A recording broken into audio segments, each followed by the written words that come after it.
थोड़ी थोड़ी अपनी ऐसी है टुक टुक सारे देखेंगे वो बड़ी बड़ी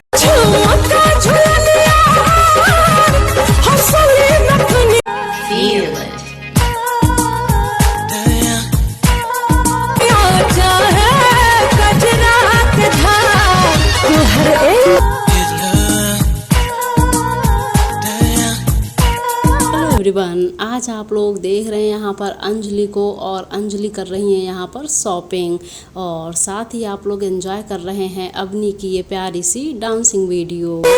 मुस्कान हमारे